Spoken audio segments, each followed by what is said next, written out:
Friends, today's story is not just disturbing, it's horrifying. A young girl was forced to grow up too soon, not by fate, but by her own father. Instead of love, he gave her injections that changed her body unnaturally, all for one thing: money. By the time she turned 14, she no longer looked like a child, and that's exactly what her father wanted. But the truth? What he did after will make your blood run cold. Stay with us until the end because this isn't just a story, it's a lesson, a warning, and a cry for justice. And if this breaks your heart, please like this video and subscribe. It helps these stories reach those who need to hear them. It was a bitter winter night when Sadiq's world shifted forever. In the hospital, his wife was in the emergency room, clinging to life after childbirth. Sadiq sat outside, trembling, waiting, praying. Moments later, a nurse appeared. "We did everything we could," she whispered, "but we couldn't save her." The words shattered him. Everything spun. The walls closed in, his wife gone. But then the nurse handed him something small, wrapped in white cloth. "Your daughter," she said. Sadiq stared. The tiny baby in his arms had just cost him the love of his life. His sister came to take him home, but when he tried to hand her the baby, she recoiled. "She's a bad omen," she hissed. "She took your wife." Even more broken, Sadiq buried his wife in silence. He named the baby Arzu, meaning hope. But in his heart there was no hope. He sent her away to live with her grandmother, his wife's mother. And he drank. He blamed.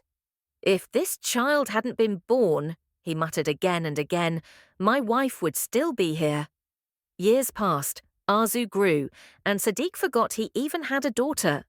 Then, 13 years later, Arzu returned. Her grandmother had passed away.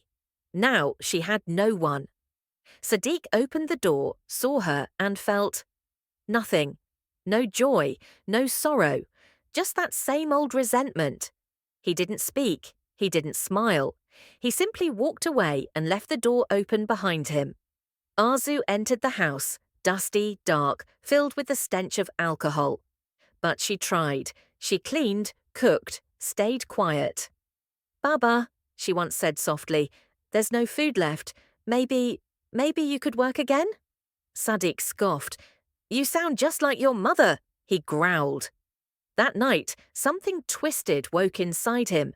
She was maturing, changing, and he got an idea. Arzu fell sick with a fever. Sadiq promised to bring medicine, but instead of fever treatment, he stole something far worse: an illegal hormone injection meant to unnaturally mature a girl's body. He gave her the shot. The fever vanished. Arzu felt better. And Sadiq smiled, because now his plan had started. Week after week, he repeated the process. Arzu, too innocent to question it, trusted him. But her body was changing. She looked older, different, and people noticed.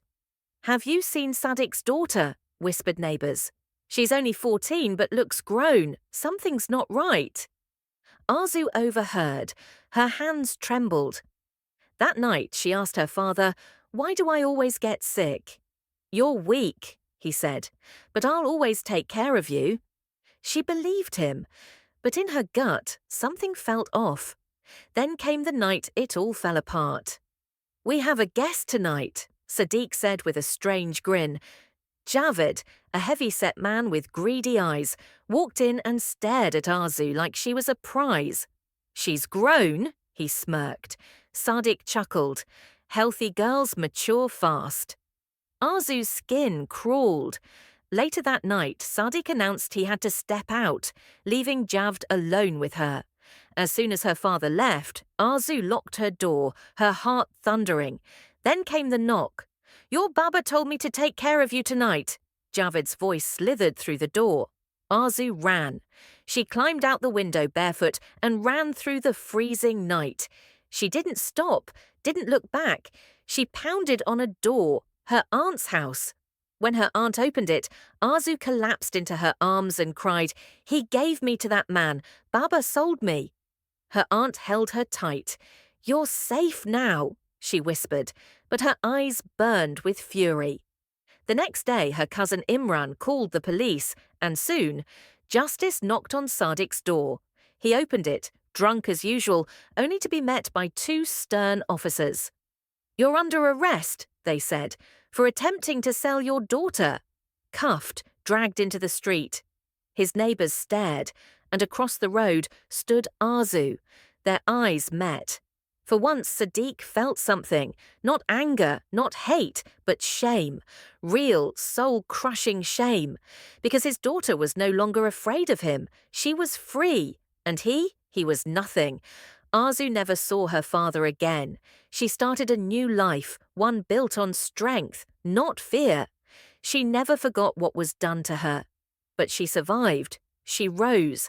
And most importantly, she never went back. This story isn't just about one girl, it's about the silo,